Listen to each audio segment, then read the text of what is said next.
I'm grateful to Ambassador Surendra Kumar for inviting me to this discussion. I'm supposed to speak as a historian and as an academic. I really don't know what is the difference between the two, but it is certainly a tall order. No, as an eminent Indian. Tall order to combine the role of a historian with the role of an academic. I think I'm in broad agreement with what has been said by the previous two speakers, sharing some of the anxieties, if I may call it, of the chairperson, and the some elements of optimism that was expressed by the previous speaker. Let me make a few very general, but maybe perhaps bold statements, which seem to me to be essentially as a newspaper reader, sums up the situation as I read it, as I analyze it, as I interpret it. Let me begin by saying that, and this is with reference to the point that the previous speaker made, that inclusiveness is an ideology itself. I mean, you don't necessarily need to be an ideologue of the ideologue kind to believe in in an inclusive society. And what I shall try to suggest in this little paper that I have written for this occasion is that the problem in Indian society today, as indeed in the polity of our country, as also in the rules of governance that we adopt, is that there has been a considerable dilution of the ideology of inclusiveness, which was the hallmark of the Nehruvian era. And a lot of transformation that has taken place since the Nehruvian era suffers from that problem. And I shall try and explain very briefly what I mean. Well, first of all, it's very well known that following decolonization and the end of apartheid, almost every nation state, with the exception of Israel, which I regard as a Zionist state, has wanted to present itself as inclusive. So there is a kind of a race between the post-colonial societies to establish their credentials as an inclusive society. And more so with the world being swept by the tide of globalization.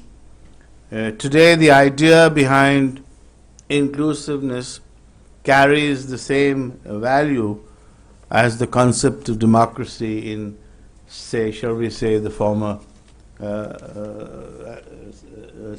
Soviet Union.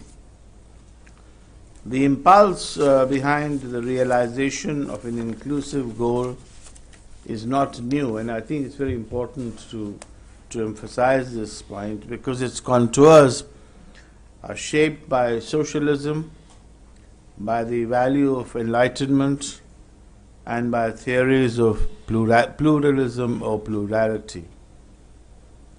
In its ultimate theoretical form, the term inclusive has come to signify all those influences upon nation building which are familiarized under the rubric of intercaste, intercommunity, and interregional relations. And this is specifically related to India.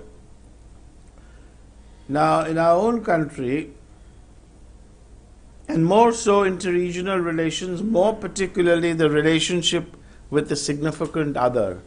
I think that is a very important point whenever we are talking of inclusiveness we also have to take into account the societal perceptions about the other. And I shall very briefly hint who the other is, what the other is. Now, in our own country, Gandhi's thought rested on an unusually broad philosophical foundation. He breached the generation's moral complacency, his generation's moral complacency, and conceived of an inclusive cultural and civilizational entity. And you only have to read the proceedings of the Asian History Congress, which was held at Gandhi's initiative in New Delhi in 1956, and read his speech to understand the import of the significance of what I'm trying to suggest. He, I believe, as a historian of modern India, quickened the national consciousness for it to become the hope of all the exploited races, whether in Asia, Africa, or in any other part of the world, which is why, in a certain sense, independence of India acted as a catalyst for the liberation of many societies in many different continents, and which is why the Gandhi-Nehruvian model became a model which we reject today for various reasons, became a model that was worthy of emulation by many of the society. I suggest that far from opposing science and civilization in principle, for which Gandhi is lampooned, I believe he understood to bring his own perspective into line with the changing orientation of nation building in the post-colonial period. And unless you understand the reorientation that he is able to effect, I think we will not be able to understand many of the problems that we are confronted with at this juncture. Action is my domain, Gandhi had said in March 1946, and this is a precise statement. It says, and it says with some truth, that the world does not hunger for Shastras. What it craves for and will crave is sincere action. Now, do we, ladies and gentlemen, in today's India, notice the urge to reach an inclusive goal, apart from what comes out in party manifestos or what comes out in planning commission reports or other official documents? Is it, I often ask myself, possible to achieve such a goal which seems to run contrary to the current theories of progress and development? Are we indeed bound by Gandhi's conception of the public good and by the grand vision provided by the Constitution? Are we even aware of the concept of public good, either in European political thought or in European political philosophy, or for that matter, in Gandhian thought? And lastly, and these are just questions, I know they're easy to ask questions, but very, very difficult to find explanations. Do we have the resources, intellectual and otherwise, to develop as an inclusive society, or have we just assumed that because of our civilizational heritage and because we are so old and we are so ancient, and therefore we are inclusive? Do we really have the resources to become one? For a public commentator, it is easy to give an answer in yes and no terms, but I believe it would be hazardous, to say the least, to tear the immediate from the cultural and sociological underpinnings of the past, and we do need to be sensitive about this. India's diversity, Mr. Chairman, is its greatest asset, and we have good reasons to celebrate it, as Jawaharlal Nehru so eloquently did in writing his discovery of India. But this diversity, which could not have been otherwise, nonetheless creates problem, or has created problems. And the problem is this: we have accepted diversity as more as a romantic idea. and presumed to engage in nation building accordingly.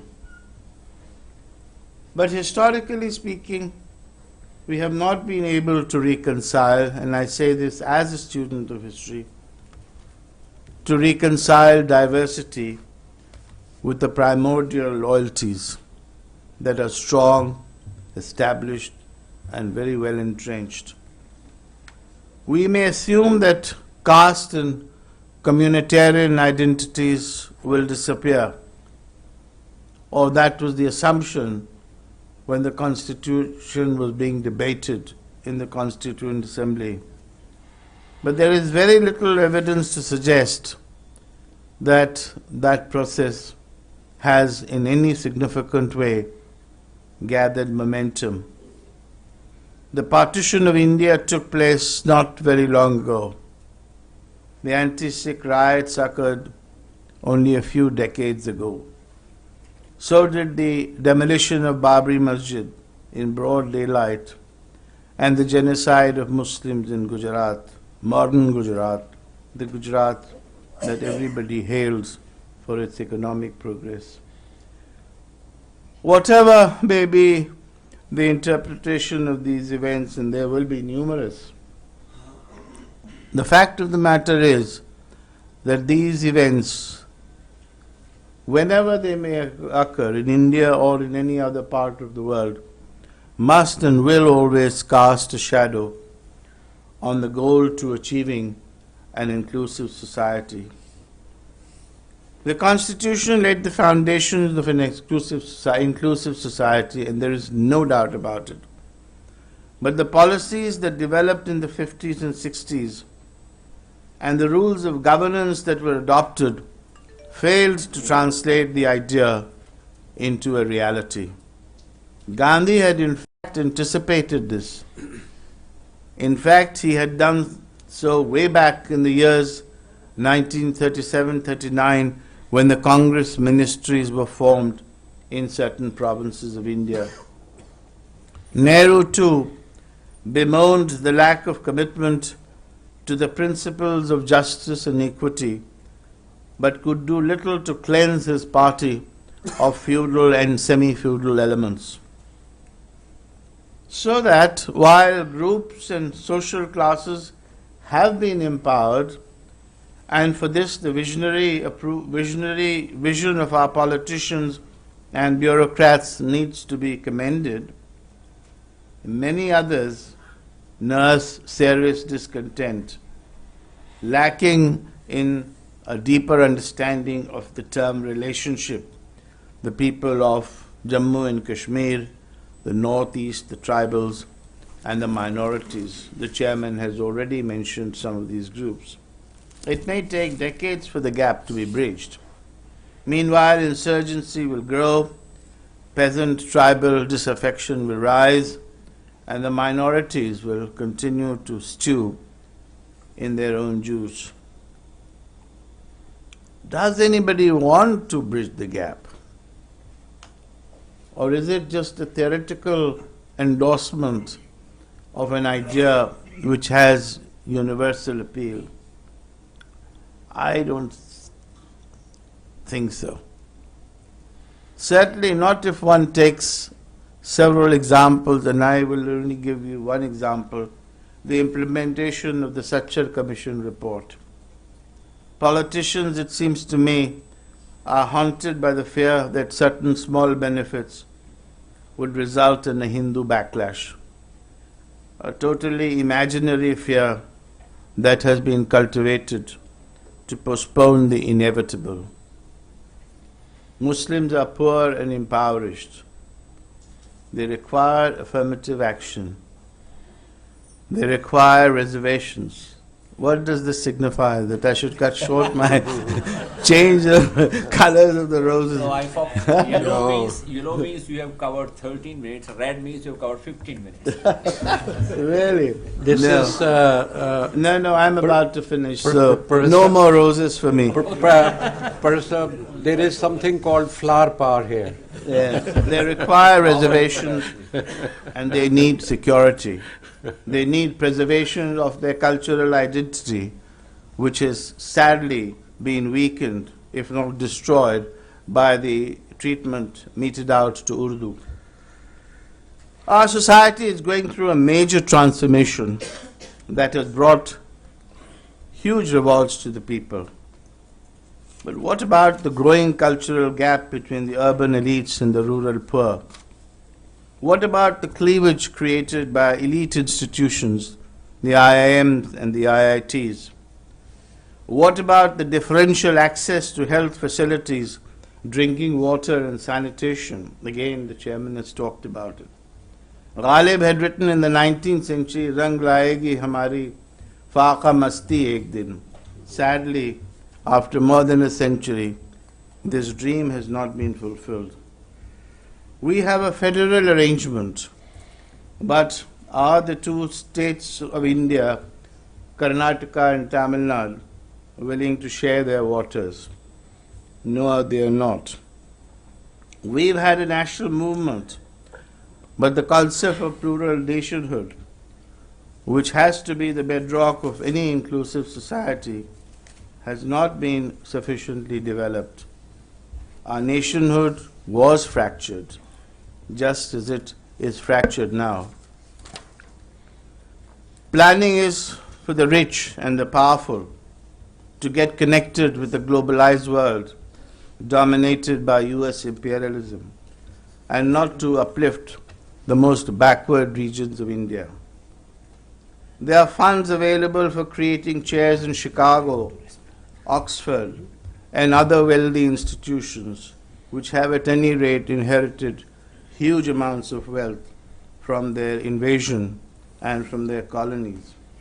But there is very little money made available for our schools for chalk and blackboards. The arrogance of those who give away our precious resources is to be seen, to be believed. This, sir, is cultural insensitivity. This is intellectual arrogance. If so, how can we imagine a nation moving towards an inclusive society? Ghalib would have said again, Bazi che atfal hai, dunya mere aage, hota hai shabo roz, tamasha mere aage.